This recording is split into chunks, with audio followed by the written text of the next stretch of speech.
ici Satou. Dans les jeux multijoueurs en ligne, guider un groupe de monstres vers d'autres joueurs s'appelle un train. C'est vraiment pénible, alors personne n'aime les joueurs qui le font. Oh, voilà comment est censée être l'entrée d'un labyrinthe. Une fois la porte ouest franchie, un escalier descendait d'environ 5 mètres et aboutissait à un haut et large tunnel semi-souterrain, assez grand pour accueillir un camion de 4 tonnes. Tama et Pochi se rapprochèrent silencieusement de moi, se souvenant peut-être de leur passage dans le labyrinthe de Serious City.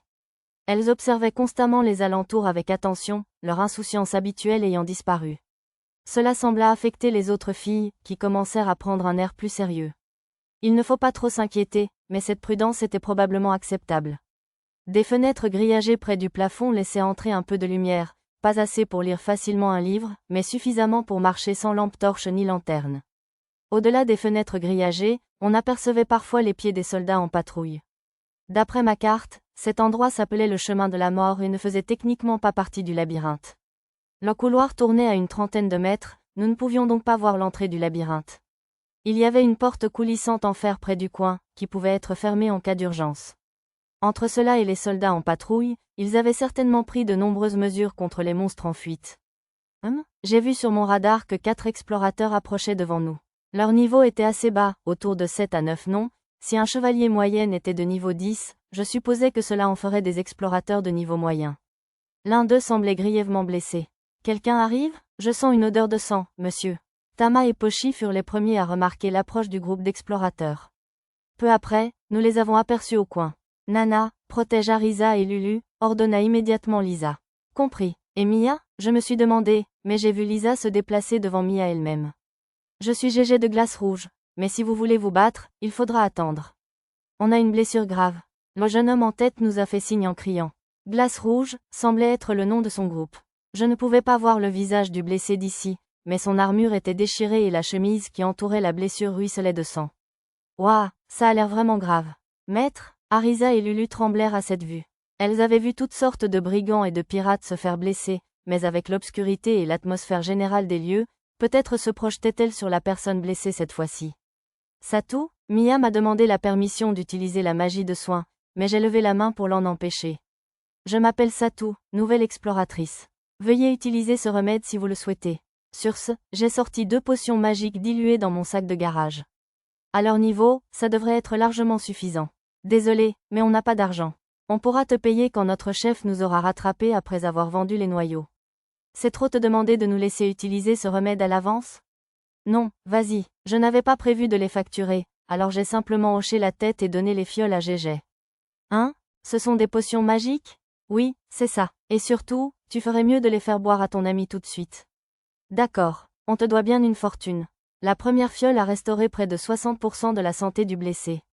Je ne pouvais pas voir à cause du tissu qui l'entourait, mais la blessure s'était probablement refermée. Ah, je me sens déjà mieux. Merci, jeune homme, a dit l'explorateur d'une voix rauque tandis que Gégé le maintenait sur ses pieds. Il essaya de se relever seul, mais la perte de sang le fit retomber dans les bras de Gégé. Ces potions de mauvaise qualité ne réparaient pas le sang perdu. Seul un peu de repos pourrait y remédier. Bon, on y va. Attendez une minute, on ne vous a pas encore payé. C'était un cadeau de quelqu'un d'autre. Ne vous inquiétez pas, à bientôt, si le destin le veut. On ne pouvait pas rester les bras croisés, alors j'ai fait traverser le couloir à mon groupe. Derrière moi, Gégé m'a prévenu. Il y a une mante soldate rebelle qui rôde dans la section 4 à 1. Gardez vos distances, je l'ai remercié d'un geste de la main. Après avoir vu cette horrible blessure, Lulu et Mia étaient pâles. Arisa avait aussi perdu un peu de son enthousiasme, mais pas autant que les autres. Vous préférez en rester là pour aujourd'hui, vous deux? Non, je vais bien. Ça va, ils faisaient visiblement bonne figure, alors je leur ai tenu la main pendant que nous traversions le couloir. S'ils ne se sentaient pas mieux à l'entrée du labyrinthe, j'ai décidé que nous ferions demi-tour. Mais bientôt, ils ont retrouvé le sourire. Je suppose que je m'inquiétais pour rien. C'était peut-être le fait de leur tenir la main qui les remontait le moral. On est ici? C'est une porte avec un visage effrayant, monsieur. C'est la porte du labyrinthe? Probablement. Au bout du chemin se trouvait une grande salle ouverte, avec une porte de 5 mètres de haut qui se dressait droit devant. La porte était faite d'un mystérieux métal noir de jet, avec un visage d'ogre rouge gravé à sa surface. Il y avait plusieurs niveaux de marche devant la porte, avec un comptoir en pierre. De l'autre côté du comptoir se trouvaient plusieurs membres du personnel de la guilde des explorateurs, ainsi que 4 gardes de haut rang, dont un magicien. Au comptoir se trouvait un jeune homme qui semblait être un explorateur, en conflit avec une employée de la guilde au sujet du prix des noyaux qu'il vendait. C'est le chef des gens que nous avons croisé tout à l'heure? On dirait. En examinant les alentours, j'ai vu des enfants de différentes origines assis dans un coin, de l'autre côté de la pièce. Ils portaient tous des vêtements simples et miteux, aucun d'eux ne portant d'armes ni d'armure. D'après les informations détaillées de mon art, ces enfants étaient des porteurs de sacs, tous de niveau 3 ou inférieur. Contrairement aux enfants amicaux que nous avions rencontrés dehors, ceux-ci n'ont pas tenté de nous approcher.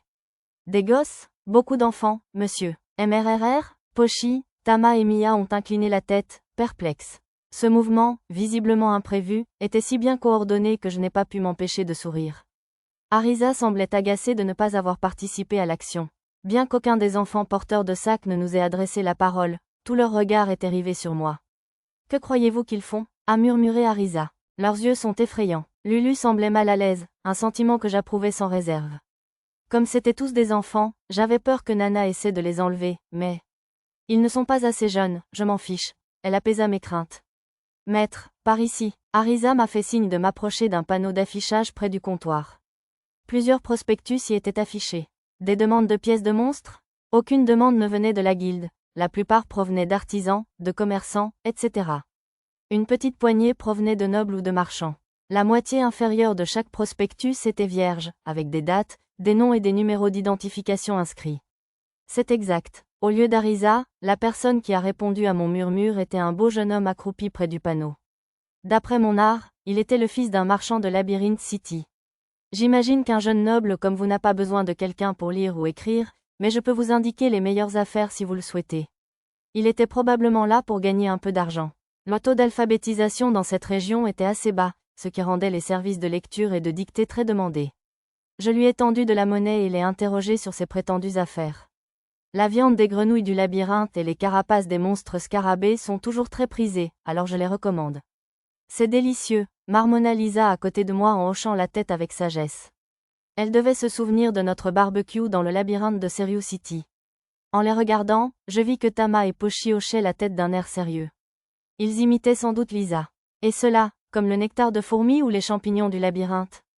Ils sont moins bons? Pour le nectar, il faudrait entrer dans une fourmilière, ce qui peut être extrêmement dangereux. Et j'ai entendu dire que ces champignons ne poussent que dans les parties les plus profondes du labyrinthe. Aucun des deux ne vaut le risque. À ce qu'il paraît, ce gamin avait appris pas mal de choses sur le labyrinthe en traînant ici et en gagnant de l'argent. Et puis, ces demandes ne sont pas récurrentes. Soyez prudents, ce n'est pas parce que c'est là quand vous entrez dans le labyrinthe que ça sera toujours disponible quand vous en ressortirez. C'était logique. Ils ne voulaient probablement pas que leurs demandes soient traitées par plusieurs personnes et se retrouvent avec des matériaux en trop. Maître, la femme au comptoir souhaite vous parler. En me retournant, j'ai vu que l'employé au comptoir, à l'air intelligent, me faisait signe. On aurait dit qu'elle avait terminé son échange avec le chef de Red Ice. Je donnai un pourboire au garçon en guise de remerciement pour l'information et me dirigeai vers le comptoir. Oui, pardonnez ma question, mais êtes-vous un nouvel explorateur? Oui, nous serons à votre disposition dès aujourd'hui. Je m'appelle Satou. Oh là là, quelle politesse. Je suis sûr qu'on vous a tout expliqué lors de votre inscription, mais c'est ici que vous pouvez vendre les noyaux de monstres que vous obtenez dans le labyrinthe. Vous pouvez aussi échanger d'autres parties de monstres grâce aux demandes affichées sur le mur. J'écoutais respectueusement l'explication éloquente du membre du personnel. De plus, ceci n'est nécessaire que pour les détenteurs d'insignes d'or, mais les nobles comme vous sont invités à signaler leur temps d'exploration prévu avant d'entrer dans le labyrinthe. Je comprends, nous ne prévoyons pas d'être longs, mais j'aimerais demander 6 jours, au cas où. J'avais choisi cette durée car c'était le même temps que celui que nous avions réservé à l'auberge. Malgré tout, je pensais que nous serions de retour avant la fin de la nuit au plus tard. Ah oui, autant demander tant que j'y suis. Au fait, qui sont ces enfants là-bas? Ah, ce sont des porteurs de sacs, attendant d'être engagés par des groupes d'explorateurs. Ils échangent leur place avec les enfants dehors à chaque coup de sonnette, mais ils n'ont pas le droit d'appeler les clients potentiels ici. Les échos sont bien trop forts, ajouta-t-elle. Mais si vous engagez quelqu'un pour porter un sac, pourquoi ne pas plutôt engager un adulte? Alors que j'allais approfondir le sujet, un groupe d'une dizaine d'explorateurs émergea de la porte du labyrinthe. Ils étaient tous de type guerrier, d'un niveau moyen d'environ 20. 3 d'entre eux semblaient être des porteurs de sacs, mais c'étaient des hommes bêtes imposants, pas des enfants. Pendant que le reste du groupe posait ses affaires pour se reposer, un explorateur au visage barbu comme un ours s'avança vers nous. C'était probablement le chef du groupe d'explorateurs, puisqu'il était le seul niveau 30. Salut, Benna. Désolé de vous interrompre, mais avez-vous toujours cette demande de viande d'araignée sanglier? Je suis désolé. Hibou Barbu en a apporté ce matin, alors je ne pense pas qu'on en achète d'autres pour le moment. La femme avec qui j'avais discuté s'appelait Benna. Tiens, encore ces salauds? Très bien. Benna, cuisine-nous cette viande, s'il te plaît? Très bien. Rick, sors le grill, s'il te plaît. Charbon compris, les frais de prêt s'élèvent à une grosse pièce de cuivre.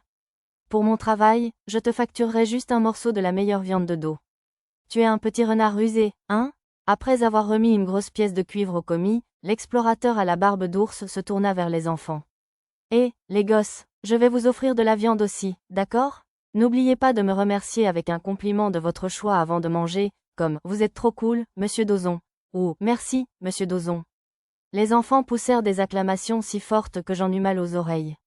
Tama et Pochi semblaient intrigués par cette viande inconnue, mais il serait cruel de priver ces enfants mal nourris de nourriture. Je leur ai fait signe de s'abstenir. On y va? Après avoir présenté nos badges en bois au comptoir, nous nous sommes dirigés vers la porte du labyrinthe. Je m'attendais presque à un droit d'entrée, mais il ne semblait pas y en avoir. Sésame, ouvre-toi, je veux l'ouvrir aussi, monsieur. Cette porte est terriblement lourde, alors elle risque d'être difficile. Alors que Tama et Pochi s'apprêtaient à ouvrir la lourde porte, le vendeur les a interpellés en souriant. Ouh, de l'autre côté de la porte se trouvait un large escalier descendant sous un haut plafond. Au lieu d'un escalier simple ou en colimaçon, ces marches zigzaguaient d'un côté à l'autre. Ils avaient probablement construit des escaliers là où il y avait autrefois une forte pente. La rampe était percée de fentes à intervalles réguliers, suffisamment larges pour permettre de tirer des flèches dans les escaliers. C'était probablement une autre mesure contre les monstres envahisseurs. Chaque niveau de l'escalier était équipé d'une plateforme de tir avec un canon drapé de tissu. D'après mon écran de réalité augmentée, ces canons tiraient de vraies balles, et non de la magie. 2 soldats étaient postés à chaque plateforme. Ils semblaient avoir beaucoup de temps libre, ils jouaient à un jeu de société de type shogi. Au moins, ils ne buvaient pas et ne dormaient pas pendant leur travail. C'étaient tous des demi-humains à l'allure robuste, comme des hommes loups et des hommes lions. Nous les avons salués en passant, et malgré leur air mécontent, ils nous ont tout de même salués d'un signe de la main amicale. Je n'y arriverai pas. Tu peux y arriver, Arisa. Souriant à l'échange entre Arisa et Lulu, j'ai utilisé ma fonction « Rechercher sur toute la carte », comme d'habitude. Cet endroit est immense. C'était encore plus vaste que les ruines du labyrinthe sous l'ancienne capitale. Comparé à mes cartes de surface, il semblait s'étendre jusqu'en dessous de l'immense désert à l'ouest du royaume de Shiga. La carte appelait cet endroit « Labyrinthe de Selivra », étage supérieur. Cela signifiait qu'en plus d'être vaste, ce n'était même pas tout. Il y avait certainement au moins un étage en dessous, peut-être même plus. J'ai ajusté l'échelle de la carte pour avoir une idée de l'ensemble. C'était comme contempler plus d'une centaine de tubercules reliés par des racines s'étendant dans toutes les directions. Et chacun de ces groupes comprenait entre 30 et 100 petites salles, avec une grande caverne au centre. La guilde des explorateurs appelait ce tubercule « Section 1 ».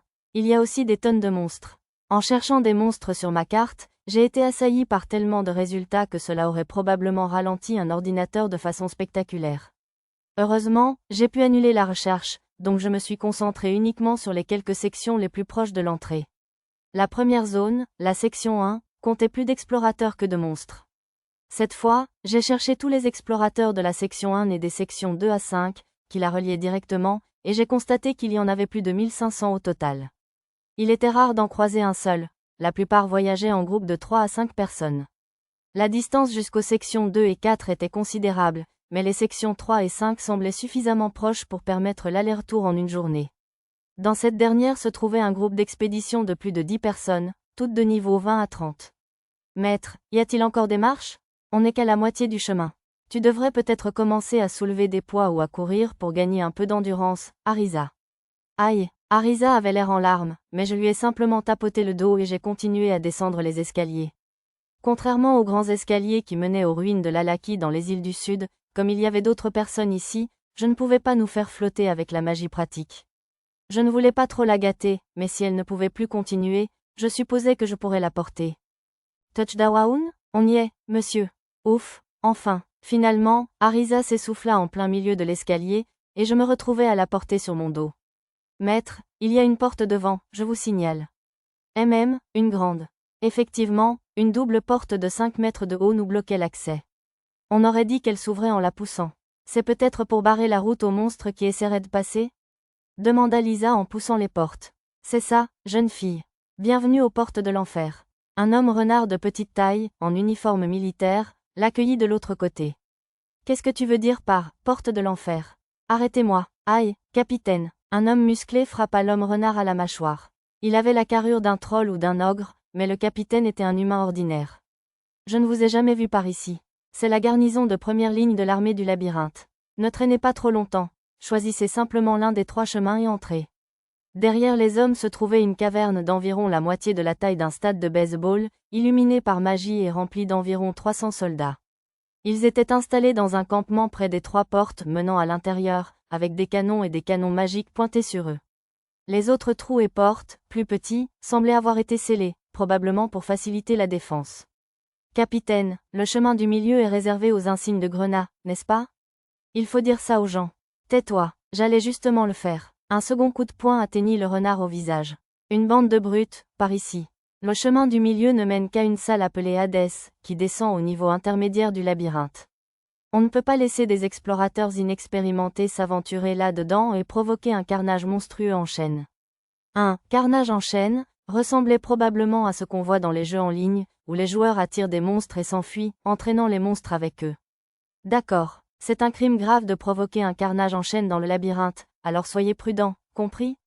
Surtout si vous les ramenez jusqu'ici, vous risquez au mieux une lourde amende. Ou être envoyé dans les mines de charbon comme esclave criminel. Ouais, s'il ne s'agit que de monstres faibles, l'amende ne sera pas si lourde, mais si un soldat est tué, il y aura plus que de l'argent à payer. J'ai remercié les 2 soldats pour leurs avertissements avant de quitter la garnison. Les 2 soldats sont retournés vers les escaliers que nous avions descendus. Ces 2-là étaient le genre de personnages qu'on rencontre dans un niveau didacticiel, non? Arisa fit remarquer en les regardant partir. Il me semblait impoli de les insulter après qu'ils aient eu la gentillesse de nous raconter tout ça. Ne dis pas ce genre de choses, d'accord? D'accord, je suis désolé. Après une légère réprimande, Arisa s'excusa docilement de son impolitesse. Maître, devons-nous continuer par le chemin de gauche ou par le chemin de droite? Je demande. Voyons voir. Et celui-ci, comme ces explorateurs avaient eu la gentillesse de nous avertir, je décidai de me diriger vers la zone 4A1, où rôdait la mante soldate rebelle. Mes enfants devraient pouvoir la vaincre facilement, et il me semblait dangereux de laisser un monstre relativement dangereux errer dans une zone de faible altitude. D'ailleurs, zone 4A1 faisait référence à la zone 4 depuis l'entrée de la zone 1. Cette convention de dénomination avait été établie car certains endroits de la même zone n'étaient accessibles que par d'autres zones. Et, toi, alors que nous nous apprêtions à franchir la porte du passage principal, un soldat nous interpella. Ça va aller avec ces vêtements? Oui, ça ira, merci. Avec seulement mes vêtements ordinaires et mon épée de fée, j'avais probablement l'air d'être habillé un peu légèrement pour le labyrinthe. En plus, on ne fait qu'un tour aujourd'hui. On reviendra après avoir exploré la zone 1. Oui, ce serait mieux. Acquiesçant d'un signe de tête au gentil soldat, je franchis la porte que Lisa tenait ouverte. C'est un immense couloir. Arisa et les autres observèrent l'immensité de l'espace avec admiration. D'après la carte que j'ai achetée, c'est la grande salle. Il fait plus sombre que prévu. On devrait pouvoir y marcher facilement, mais on risque de ne pas pouvoir détecter les monstres qui nous guettent. Le seul éclairage était une source lumineuse occasionnelle sur un côté du couloir, à hauteur des genoux, qui projetait une faible lueur sur le sol. Il semblait s'agir des outils magiques appelés « pierres de cygne », dont le vendeur de cartes m'avait parlé. Comme il l'avait dit, la lumière passa du blanc au bleu à mesure que nous approchions. Dois-je utiliser lumière de mana? Je m'informe. Bonne idée. Il fait un peu sombre, alors éclairez le chemin, Nana. Oui, maître. J'aurais probablement pu utiliser mon propre sort de lumière de mana, mais il était si brillant qu'il aurait pu paraître étrange aux autres explorateurs. Laisser Nana s'en occuper était une meilleure idée. La capacité fondation de Nana s'activa et des lumières de mana brillantes apparurent sur les casques des avant-gardes et les bâtons des arrière-gardes. J'avais ajouté une petite décoration sur les casques pour diriger la lueur de lumière de mana vers l'avant. Maître, comment allons-nous organiser notre formation? Pendant que nous marchons, plaçons Lulu, Arisa et Mia au milieu. Nana, Tama et Pochi devant. Et Lisa et moi fermions la marche. Avec Tama et Pochi en tête, elle serait certainement capable de détecter les pièges et les monstres devant, et Lisa pourrait facilement repousser toute attaque par derrière. Le groupe devrait pouvoir se battre sans dépendre de moi pour l'instant. Il vaudrait peut-être mieux les laisser grandir plutôt que d'être trop protecteurs. Duvete, il y a quelque chose au-dessus de nous, monsieur. Les lumières de mana sur les casques de Tama et Pochi illuminaient des vésicules de la taille de balles de tennis qui flottaient près du plafond. Il y en avait pas mal.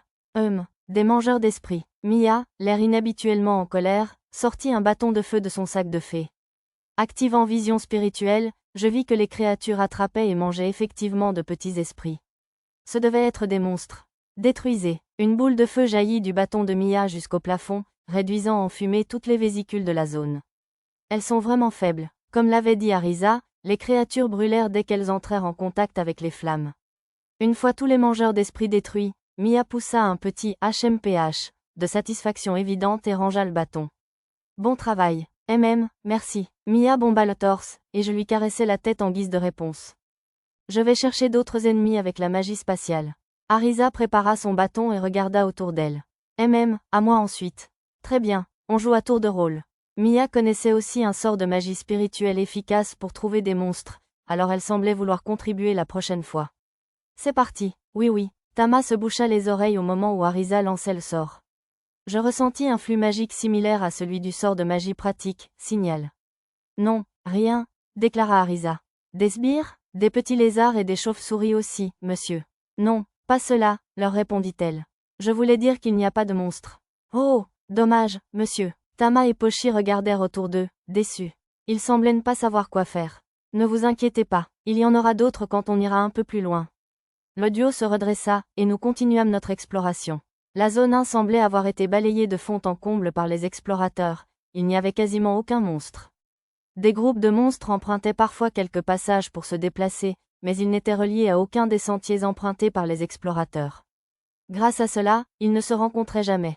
Après avoir observé la carte un moment, j'ai vu un tunnel s'ouvrir au loin entre deux de ces sentiers, et une bataille a commencé. C'est sans doute ainsi que les monstres apparaissaient. On y voit difficilement, même avec la lumière, je vous assure. Des colonnes et des statues de pierre bordaient les murs du couloir, ainsi que quelques marches de pierre qui semblaient ne mener nulle part. Il y avait aussi des objets ressemblant à des rideaux suspendus au plafond, probablement des toiles d'araignées poussiéreuses. Nous avons également croisé des cavités dans les murs et les plafonds qui ressemblaient à de petits passages. Les trous d'aération près du plafond semblaient être traversés par de petits monstres. Parfois, des monstres ressemblant à des papillons de nuit ou des sphinx sortaient la tête et dévoraient quelques-uns des mangeurs d'esprits duveteux. Ces deux espèces étaient de très bas niveau, nous les avons donc laissées à d'autres explorateurs. Il se passe quelque chose ? J'entends des combats plus loin, monsieur. Tama et Pochi semblaient avoir repéré un combat plus loin sur le chemin. À environ 60 mètres de profondeur, 5 explorateurs affrontaient 3 demi-gobelins. Le bruit constant provenant des bouches d'aération près du plafond du labyrinthe rendait difficile la détection des bruits lointains. Même Tama et Pochi mirent plus de temps à les remarquer. D'après mon radar, le combat ne se déroulait pas dans la grande salle que nous explorions, mais sur un chemin qui bifurquait plus loin. Ce n'était pas très loin de là où nous étions. En passant à proximité, l'un des explorateurs nous lança un avertissement. Ces gobelins sont à nous. Avancez. D'accord, je répondis brièvement pour ne pas trop les distraire. La bagarre semblait intense. Même si les demi-gobelins n'étaient que de niveau 1 et 2, tous les explorateurs étaient blessés. Les explorateurs semblaient relativement débutants, tous de niveau 3 environ. Ils portaient des gilets tissés en chanvre et des armures faites d'os assemblés. Ils se battaient avec de courtes lances et des pioches légères, visiblement artisanales. C'étaient tous des bagarreurs, mais comme seul un faible pourcentage d'explorateurs possédaient des compétences magiques, ce n'était pas si inhabituel. Pendant que je réfléchissais à tout cela, Nana se retourna brusquement, à l'avant du groupe. Maître, j'ai localisé un groupe suspect de larves, je vous le signale. Que voulez-vous dire ? Dans une zone où une partie de la grande salle se transformait en falaise, des enfants observaient d'en haut. L'aîné semblait être un explorateur, tandis que les 5 autres étaient tous porteurs de sacs. Les enfants portaient ce qui ressemblait à une civière tressée en herbe. Grand frère Boma, derrière vous. L'un des enfants lança un avertissement, et le jeune explorateur et les autres se retournèrent tous, alertes, et préparèrent leurs armes, qui n'étaient en réalité que de simples gourdins ressemblant davantage à des bâtons. Nous avons dû les surprendre. Bonjour, j'écartai ma main de mon épée et les appelai, mais leurs postures restèrent inchangées. Je fis attendre le reste du groupe pendant que je m'approchais de la falaise. En baissant les yeux, je vis un groupe de jeunes explorateurs engagés dans un combat à mort contre des demi-gobelins. Maudit soit ce gros gobelin. Le gros gobelin, en question était en réalité un type légèrement plus fort, appelé demi-gobelin lutteur. Faut que j'utilise mon atout. Le manieur de hache, qui semblait être le chef du groupe, avala une sorte de pilule. Puis ses mouvements s'accélérèrent soudainement, et il passa d'une défaite face au lutteur à un avantage appréciable. D'après Mara, le médicament qu'il venait de prendre était une pilule de potion démoniaque. Vu son efficacité, il n'était pas étonnant que des gens l'utilisent, même s'il s'agissait d'une drogue illégale et dangereuse. Cependant, comme c'était illégal, il devait y avoir un effet secondaire désagréable. La bataille prit fin peu après, et les explorateurs commencèrent à démanteler les demi-gobelins vaincus et à récupérer les noyaux. Finalement, le groupe termina la collecte des noyaux et laissa les cadavres de demi-gobelins derrière lui, partant à la recherche de sa prochaine proie. L'un d'eux sembla remarquer les enfants et murmura un « TCH, pilleur de cadavres », dégoûté en partant. Effectivement, pilleur de cadavres figurait parmi les surnoms du garçon. Allons-y, attrapez-les avant que d'autres monstres ne les dévorent. Dès que les explorateurs sous la falaise furent partis, le garçon conduisit les enfants en bas des marches de pierre, la civière tressée à la remorque. Intrigué, j'ai interpellé le garçon. À quoi servent les cadavres de gobelins? On les vend à un boucher. Sérieusement? Alors, on mange même de la viande de demi-gobelins à Labyrinth City. C'était bien beau que les gens soient plus enclins à goûter à la viande de monstres qu'avant, mais je n'avais pas le courage de manger quelque chose d'aussi humanoïde. C'est pas comme ça. On ne les vole pas. On ne prend que ce qui reste. Comprenant mal mon silence, le garçon commença à se défendre. Oh, je suis désolé. Je n'en doutais pas. Juste pour que tu saches, on n'en mange pas, d'accord? Ça te rendrait tellement malade que ton corps pourrirait. Comprenant ce que je pensais, le garçon me corrigea. Il m'expliqua que si la viande de demi-gobelin ne tuait pas, elle risquait fort de te rendre malade si on la consommait, il était donc interdit d'en emporter en dehors du labyrinthe. C'est ça qui cause la maladie des gobelins? Je ne sais pas, je ne crois pas. D'ailleurs, le garçon pencha la tête et haussa les épaules. Alors, à quoi sert le boucher? Ils font manger ça par une substance visqueuse, qui en fait de l'huile et des os. Ah bon? J'ai demandé au garçon où était le boucher pour pouvoir le repérer sur la carte. Dans une petite pièce du labyrinthe se trouvait un dompteur de monstres hommes-lézards, connu sous le nom de boucher et utilisateur de bave. Il était accompagné de 4 monstres dressés, appelés « baves d'huile ». C'était assez loin d'ici, ce qui explique probablement pourquoi les explorateurs n'ont pas pris la peine d'y apporter les cadavres. Donc, même les gobelins ont une utilité au quotidien. Les humains sont incroyables, hein? D'accord. Ils peuvent se moquer de nous et nous appeler « pilleurs de cadavres », mais sans nous, ils ne pourraient pas se procurer d'os pour leurs armures ni d'huile de gobelin pour leurs lanternes. Le garçon lança un petit cri de rage. Il devait être profondément frustré par ce sujet. D'ailleurs, si on laissait ces cadavres traîner dans le labyrinthe, ils grouilleraient de monstres sans noyau et maudits. Qu'est-ce que c'est? Je n'avais jamais entendu ces termes auparavant. J'insistais pour en savoir plus. Les « sans noyau » sont des cadavres ambulants sans noyau de monstres. Les cadavres « maudits » ne bougent pas, mais si on s'approche trop près, ils peuvent nous attraper les jambes et nous maudire. Il ne fallait donc pas non plus s'approcher trop près des cadavres. Les labyrinthes étaient vraiment dangereux. Les gros sont tellement lourds. Aide-nous, grand frère. Attends une seconde, j'arrive. Les enfants porteurs grommelaient du bas de la falaise, alors le garçon se tourna pour les aider.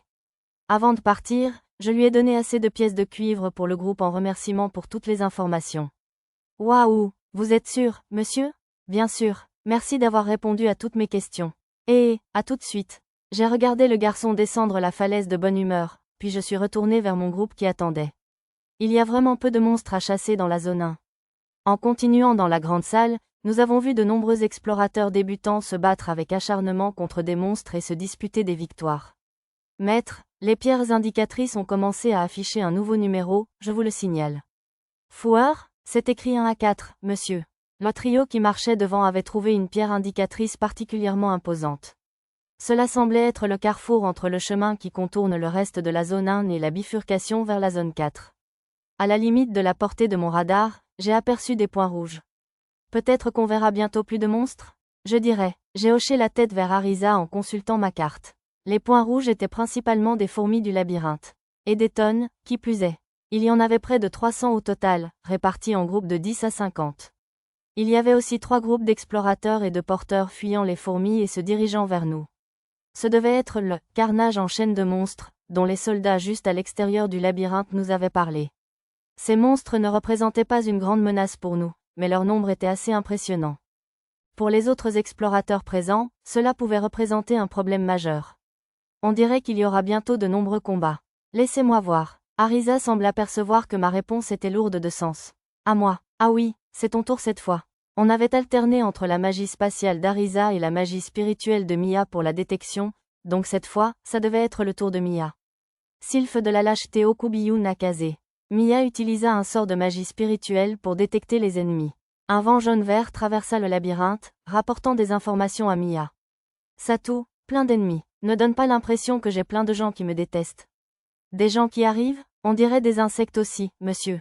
Écoutez de loin, Tama et Pochi semblaient avoir capté les explorateurs et les monstres qui approchaient. Combien arrivent? Arisa me regarda sérieusement, mais je ne pus m'empêcher de répondre un peu malicieusement. Tu veux dire des gens ou des ennemis?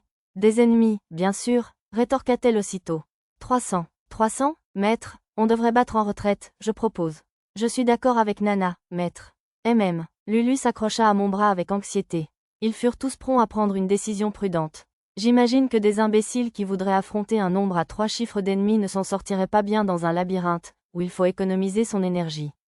Ne vous inquiétez pas, on peut y arriver, monsieur. Tant que notre maître est avec nous, ce sera facile, monsieur. Ah oui, je suppose que notre propre groupe compte quelques imbéciles. Tama et Pochi ont pris des poses plutôt étranges. Je leur ai caressé la tête. Que feriez-vous si je n'étais pas avec vous? Fuir, bien sûr, monsieur. Sortir d'ici? Donc ce n'étaient pas de vrais imbéciles, c'est juste qu'ils me faisaient confiance. Bonne réponse. Si je ne suis pas avec vous, vous ne devriez jamais essayer d'affronter un groupe d'ennemis aussi important, même s'ils ne sont pas très forts. Notre groupe avait combattu un grand nombre de morts-vivants et de pirates sur la route du sucre, mais j'étais avec eux, et il n'y avait jamais plus de 3 à 5 ennemis par personne. Bien sûr, le roi squelette et le seigneur des mers que nous avions affrontés lors de l'incident de l'Alaki étaient bien plus dangereux. Et si on n'avait pas d'autre choix que de se battre? Demanda Arisa. Qu'en penses-tu? Répondis-je. Trouver une position avantageuse? Exactement. Trouver un endroit où les ennemis ne pourront pas vous attaquer tous en même temps. Oui, les goulots d'étranglement sont indispensables quand on chasse seul dans les jeux en ligne. C'est donc là qu'elle a appris que, dans les MMORPG auxquels je jouais, la plupart des joueurs combattaient seuls contre des monstres faibles, terrassables d'un seul coup, mais je suppose que chaque partie est différente. Nous n'étions pas obligés de sauver des explorateurs inconnus, mais comme nous avions enfin rencontré des monstres, je me suis dit que c'était l'occasion idéale pour mon groupe d'acquérir de l'expérience. Il y a des gens qui fuient les monstres cette fois, alors aidons-les en combattant, d'accord? Invoquant une raison quelconque, j'ai proposé le combat, et tout le monde a immédiatement accepté. Bien sûr, si je n'étais pas avec toi, tu privilégierais ta sécurité et tu t'enfuirais, d'accord? Ai-je ajouté, par précaution.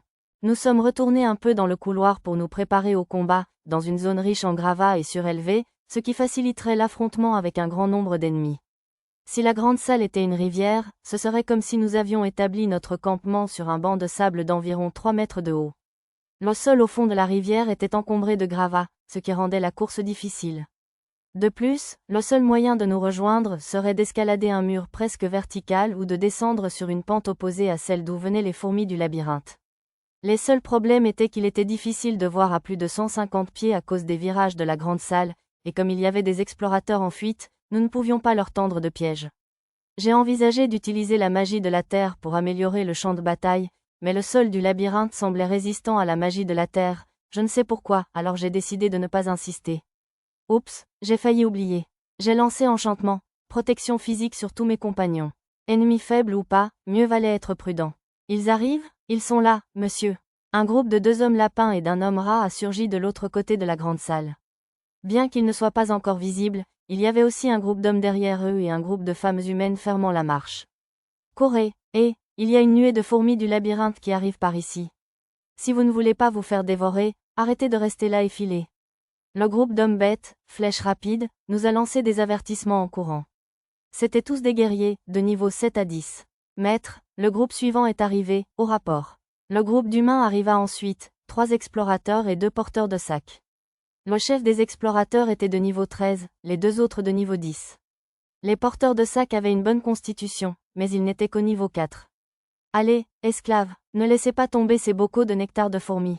Le chef, les membres et le cou bandé, regarda par-dessus son épaule pour crier aux 2 porteurs de sacs. Je suppose que c'étaient ces esclaves.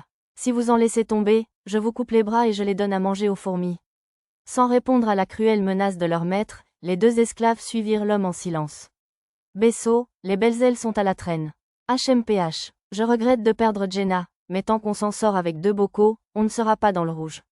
Bien vu, on file pendant qu'ils se font dévorer. Le duo nous dépassa en courant, tenant cette petite conversation désagréable, nous accordant à peine un regard. Contrairement au groupe d'hommes bêtes, ils ne nous prévinrent pas. Finalement, peu après les 2 premiers groupes, le groupe d'humains arriva. C'était un groupe de 4 personnes, avec 2 explorateurs et 2 porteurs de sacs. Les porteurs de sacs portaient des vêtements ordinaires, portant des caisses sur le dos, tandis que les 2 explorateurs portaient des gilets tissés avec une armure d'os, des boucliers en bois et de courtes lances à pointe de bronze. Sous les gilets des femmes se trouvaient des chemises courtes qui dévoilaient leur ventre, et leurs jambes fines étaient vêtues de pantalons serrés. La fine ligne de bronzage juste au-dessus de leurs chevilles était également séduisante. J'ignorais comment ils bronzaient lorsqu'ils travaillaient dans un labyrinthe sombre, mais sexy et sexy. Selon mes critères, ils portaient juste des tenues sportives, mais aux yeux du royaume de Shiga, j'imaginais qu'ils étaient pratiquement à moitié nus. Maître, les monstres, ils vont rattraper ces dames. Arisa et Lulu désignèrent les fourmis du labyrinthe qui se rapprochaient des femmes. L'une des porteuses de sacs semblait blessée à la jambe, et l'autre l'aidait, si bien qu'elle parvenait de justesse à devancer leur poursuivante. Oh non, à cette distance, elle se ferait prendre par mon sort. Je n'arrive pas à avoir une vue dégagée avec le pistolet magique non plus. Les filles de l'arrière-garde se mordirent les lèvres, impuissantes. Derrière les 2 porteuses de sacs, une des fourmis du labyrinthe, presque à taille humaine, était sur le point de les rattraper. Comme elle semblait pouvoir les rattraper avant que mon groupe n'intervienne, j'utilisais mon sort de magie pratique, main magique, pour attraper la patte de la fourmi la plus proche et la plaquer au sol. En réalité, ce sort s'apparentait davantage à de la télékinésie magique. Quoi qu'il en soit, le groupe en fuite était en sécurité pour l'instant. Vous là-bas, fuyez, les fourmis du labyrinthe se déchaînent, cria l'une des exploratrices au loin. C'était une femme mince d'une 20aine d'années, malgré sa voix enfantine. Je ne la qualifierais pas vraiment de belle, mais ses traits avaient assurément un certain charme. L'autre femme paraissait un peu plus jeune que la charmante et était d'une beauté absolue, avec ses cheveux noirs attachés en une queue de cheval soignée. La charmante s'appelait Irunia, tandis que la belle s'appelait Jenna. Avez-vous une bombe fumigène ou une bombe éclair? Elle nous rattrape. Désolée, je n'en ai pas. Ai-je répondu. Malheureusement, je n'avais rien de ce qu'elle demandait. Je pourrais sans doute utiliser un sort de feu d'artifice, mais à ce stade, il serait plus simple de les anéantir toutes avec des flèches télécommandées. Mademoiselle Irunia, se retournant, les explorateurs eurent le souffle coupé en voyant les 2 porteuses de sacs sur le point d'être capturées par les fourmis. Aidez-nous, les fourmis, grande sœur, oubliez-moi, sauvez-vous. Tandis que les 2 porteuses de sacs offraient une touchante démonstration d'affection fraternelle, près de 30 fourmis du labyrinthe se rapprochaient d'elles. À bonne distance derrière, se débattaient au sol celles que j'avais abattues. Maître, encore un peu. Lisa était impatiente de les aider, mais je la fis patienter un instant. Et voilà, la ligne de mire s'ouvrit. Maintenant, que le combat commence. Salut? Ah, monsieur. Tama et Pochi réagirent immédiatement en lançant les pierres qu'ils tenaient en main. Elles s'écrasèrent sur les fourmis du labyrinthe qui s'apprêtaient à mordre les sœurs porteuses de sacs.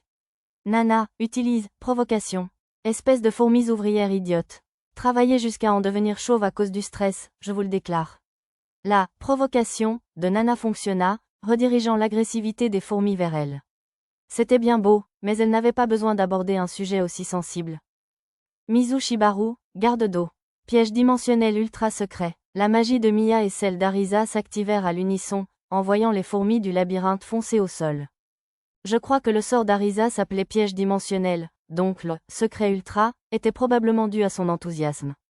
C'est parti. Le bâton de tonnerre de Lulu envoya une décharge électrique à travers toutes les fourmis trempées par le sort de Mia. Des utilisateurs de magie? Entendis-je murmurer, émerveillé, l'une des exploratrices secourut. Tama, Pochi, on y va. Je t'ai eu? Bien reçu, monsieur. Lisa chargea, sa lance magique laissant des traces rouges dans l'air. C'était impressionnant de la voir terrasser les fourmis comme si elle était une extension de son corps. Tama canalisait la puissance magique dans ses 2 épées magiques, terrassant les fourmis avec des mouvements chorégraphiques. Contre un grand nombre d'ennemis faibles, son style à 2 épées magiques offrait le taux d'extermination le plus rapide. Pochi, elle aussi, semblait avoir pris le coup de main pour canaliser la magie dans son épée. Elle se déplaçait avec assurance, plantant son arme dans les interstices des fourmis du labyrinthe. La meilleure défense est l'attaque, je le déclare. Tandis que sa provocation attirait les fourmis vers elle, Nana les anéantit, les frappant avec son grand bouclier et frappant avec son épée magique imprégnée d'étourdissements doux. Elle utilisait efficacement la force surhumaine acquise grâce au renforcement corporel, privilégiant le refoulement ou la neutralisation des fourmis plutôt que leur défaite. Elle avait dû apprendre ses mouvements stratégiques auprès des elfes maîtres de la forêt de Bolénan. Au niveau 4 à 6, les fourmis du labyrinthe n'arrivaient pas à la cheville de mon groupe. On va les aider. Incroyable. Elles vainquent ces fourmis du labyrinthe si coriaces avec une telle facilité.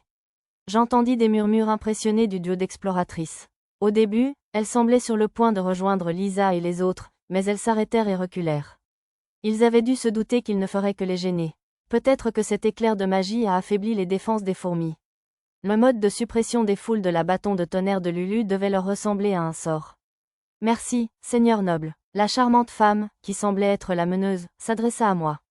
Nous étions encore en plein combat, mais ce n'était pas grave, car je ne faisais pas grand-chose. Cependant, il était difficile de parler en les regardant de haut, alors je sautai à leur hauteur. La belle s'occupait de sa cadette, porteuse de sac, blessée à la jambe. L'aînée essayait de reprendre son souffle, les mains et les genoux au sol. Ses bagages devaient être lourds. La belle possédait la compétence « soins d'urgence », une potion serait nécessaire. Oh, ne vous inquiétez pas. Puis-je vous demander quelque chose? Bien sûr, nous vous dédommagerons dès notre retour en ville. Non, ce ne sera pas nécessaire. Je me demandais juste, comment avez-vous su que j'étais noble? Il me semblait étrange que les gens que j'ai rencontrés à Labyrinth City m'aient tous immédiatement identifié comme noble et non comme marchand. Contrairement à la fois au bar sous Handel, je ne portais ni haut de Cologne, ni chemise infroissable, ni rien de ce genre. Ce serait une chose si nous étions sur un bateau ou un carrosse avec un blason familial, mais ce n'était évidemment pas le cas ici. Eh bien, malgré son air un peu troublé, la charmante femme répondit néanmoins à ma question. Vous portez une robe de qualité supérieure dans un labyrinthe. Je vois. Alors, mes vêtements sont le problème? Je me doutais que les magiciens porteraient aussi des robes. Sans parler de cette épée qui a l'air chère à la ceinture. J'avais mis un point d'honneur à fabriquer des fourreaux simples et mignons pour les épées magiques des filles, mais j'avais oublié de me fabriquer un fourreau simple. Ou peut-être que c'était la combinaison de la robe et de l'épée qui posait problème. En plus, il y a encore autre chose. Seul un noble serait, assez sûr de lui pour entraîner un groupe de jeunes filles en robe et même une servante dans un labyrinthe. Elle allait dire excentrique. Ah, maintenant je comprends. Je suppose que personne d'autre qu'un noble ne ferait quelque chose d'aussi excentrique que d'entraîner un groupe de filles en robe et en tenue de servante dans un labyrinthe. L'armure de l'arrière-garde avait une meilleure défense que l'armure métallique des chevaliers, mais on ne pouvait pas le constater rien qu'en la regardant. Pendant que nous parlions bêtement, le reste de mon groupe avait pratiquement anéanti l'ennemi. Les 304 fourmis du labyrinthe étaient réduites à une dizaine. À mi-chemin, la provocation de Nana avait épuisé ses moyens, et les fourmis avaient commencé à encercler Tama et Pochi, mais Arisa et Mia les couvraient avec de la magie. Tama, j'ai dressé un mur sur ta gauche, alors combat-les par la droite. Le sort déracinateur d'Arisa s'avérait particulièrement efficace. Avec la version avancée, créateur de labyrinthe, l'utilisateur pouvait créer un labyrinthe de murs déracinateurs pour piéger l'ennemi ou le libérer à sa guise. Cela demandait beaucoup de puissance magique, mais je lui avais conseillé d'essayer dès que les dernières fourmis du labyrinthe l'auraient rattrapé. Le dernier groupe de fourmis n'arriverait pas avant une dizaine de minutes, mais un groupe moins important se rapprochait dans l'un des petits passages à monstres près du hall principal. Il s'agissait d'une dizaine de fourmis. La main avec laquelle tu tiens ta fourchette est ta main droite. Lui cria Arisa, Tama ne semblant pas distinguer sa gauche de sa droite. Aïe aïe, cela pouvait paraître étrange, mais lorsque Tama et Pochi mangeaient, elle tenait une fourchette dans la main droite et une cuillère dans la gauche au lieu d'un couteau et d'une fourchette, donc la déclaration d'Arisa était correcte. Incroyable, une bataille acharnée, et pourtant, personne n'est blessé. Hein, sérieusement? Les exploratrices regardaient mon groupe se battre, stupéfaites. L'avant-garde avait encaissé quelques coups des fourmis du labyrinthe, mais entre leur armure surpuissante et mon enchantement, protection physique, elles n'avaient pas été blessées. Waouh, tu as raison. Ce doivent être des exploratrices à badge grenat. La charmante exploratrice avait mal compris, mais je ne pouvais pas lui dire qu'en fait, nous sommes des exploratrices à badge de bois, alors qu'elle nous regardait avec admiration. Bruit brut? J'entends quelque chose derrière le mur, monsieur. Tama et Pochi avaient détecté l'approche des fourmis du labyrinthe dans le passage adjacent. J'étais impressionné qu'elle les remarquait au milieu d'un combat aussi intense. Satou, pierre de cygne. Mia pointa du doigt depuis le niveau supérieur, et je vis que la pierre de cygne, qui brillait en bleu en réponse aux sœurs porteuses de sac, alternait maintenant entre le bleu et le rouge. Il semblait détecter les ennemis dans l'autre passage. Sœur noble, c'est le signe qu'un nid de monstres est sur le point de s'ouvrir. Des monstres vont surgir de là-bas, s'exclama la charmante femme. Le mur, qui avait ressemblé à de la pierre, s'amincit en une sorte de membrane avant qu'un petit trou ne s'ouvre au milieu. Oh là là, une fourmi labyrinthe surgit, menaçant de s'en prendre aux sœurs porteuses de sacs, et je m'interposai entre elles en un instant. Sortant mon épée de son fourreau, je la coupai en deux. Je dus me retenir, de peur de m'enfoncer aussi dans le sol de pierre. Incroyable, quelle belle épée, les exploratrices me fixaient avec stupeur. Les sœurs porteuses de sacs, quant à elles, se retirèrent vers les exploratrices. Qu'est-ce que c'est? Il semblait y avoir une « fraie » derrière le groupe d'exploratrices. Elles ne semblaient pas l'avoir remarqué, alors je les ai alertées. Derrière vous, encore un frais? Allons-y, Jenna. Attendez une seconde, il y a un problème. Au lieu des fourmis du labyrinthe, une seule mante soldate commença à se frayer un chemin par l'étroit trou qui s'était formé près du duo d'explorateurs. Ce devait être la « voyou » dont Gégé, du groupe de glace rouge, nous avait prévenu avant d'entrer dans le labyrinthe. Contrairement à une mante religieuse normale, la mante soldate avait 6 pattes arrière et 4 pattes avant. 2 des pattes avant étaient petites, destinées à attraper des proies, tandis que les 2 autres étaient grandes et taillées en lame pour le combat. La créature mesurait environ 2,50 m, ce qui la rendait intimidante. Aïe, comprenant ce qui venait de se passer, les 4 femmes hurlèrent à l'unisson. La belle lâcha sa lance sous le choc, et la charmeuse tomba même à genoux. Je ne pouvais pas blâmer le groupe d'explorateurs des ailes adorables pour leur réaction. Irunia, la charmante, était de niveau 6, et Jenna, la belle, de niveau 8. Cette mante soldate de niveau 16 représentait donc une menace redoutable pour elle. Si je devais faire une comparaison avec la vie moderne, ce serait comme si l'on piquait un buisson en pensant qu'il y avait un chien derrière, et qu'un ours brun géant en surgissait. KUWKUWAAMWA. La mante soldate n'était pas encore sortie du trou, mais elle laissa échapper un hurlement, comme pour se moquer du groupe de 4 effrayés. Fuyez, vous deux, on va la ralentir. Dépêchez-vous. Les 2 exploratrices affichaient une expression déterminée à travers leurs larmes. Serrant leur lance d'une main tremblante, elles s'avancèrent, prêtes à gagner du temps pour que les sœurs porteuses de sacs puissent s'échapper. J'admirais leur courage, mais elles n'avaient aucune chance face à cette chose. La dernière fourmi finit par sortir du trou de ponte devant moi, alors je la coupai et me précipitai vers les exploratrices. Désolé, mais je prends celle-ci. Sur ce, je levai mon épée de fée et bloquai les lames de la mante soldate. KUWKUWAAMWA. Tandis que la mante hurlait de nouveau, je brandis mon épée de fée vers sa tête. J'avais enfin réussi à ne pas utiliser « lame ensorcelée » par erreur. Elle laissez-nous vous aider, on peut au moins faire une des diversions. Les exploratrices se tenaient tremblantes de chaque côté de moi. J'appréciais leur offre, mais le combat était déjà terminé. Une ombre noire s'abattit sur les exploratrices, les forçant à reculer d'un pas.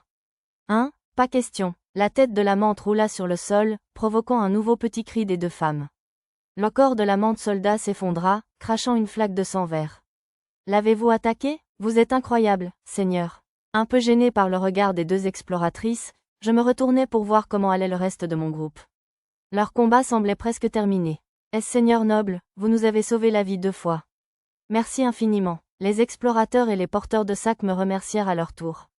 Je n'ai jamais vu un escrimeur aussi incroyable.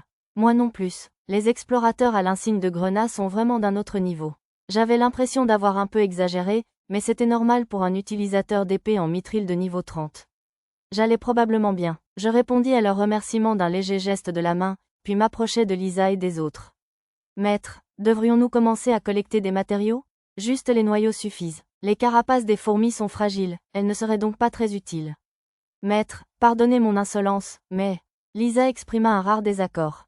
Je pense que les carapaces pourraient servir à fabriquer des armures et des boucliers. On dit que les griffes des pattes avant des fourmis du labyrinthe sont utiles pour la fabrication d'épées courtes, de faucilles, etc. Dans le pays natal de Lisa, expliqua-t-elle, les monstres de type fourmi étaient très prisés pour leurs matériaux.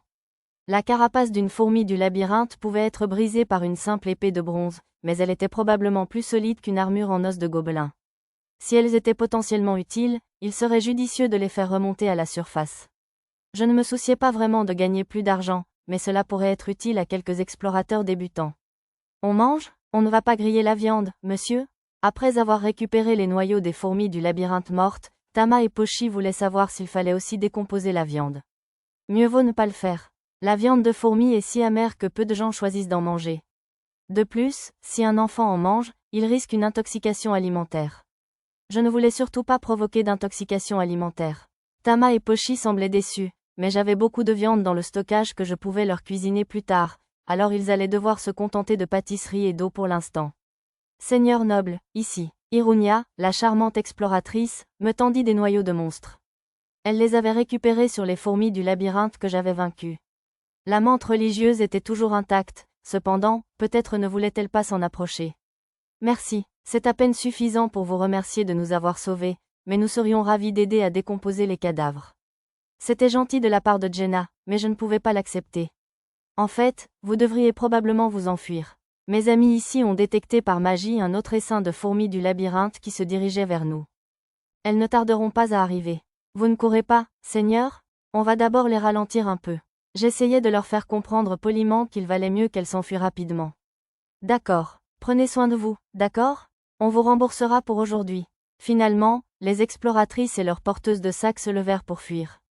Tandis qu'elles rassemblaient leurs affaires, je remarquai un bocal de nectar de fourmis dans la boîte de la sœur aînée. C'était peut-être ce que cherchaient les fourmis du labyrinthe. Maître, la prochaine vague arrive bientôt. D'accord, je vais recharger votre magie. J'utilisais le sort transfert de mana pour restaurer la puissance magique du groupe. Personne n'était blessé, alors je relançais simplement enchantement, protection physique sur tous.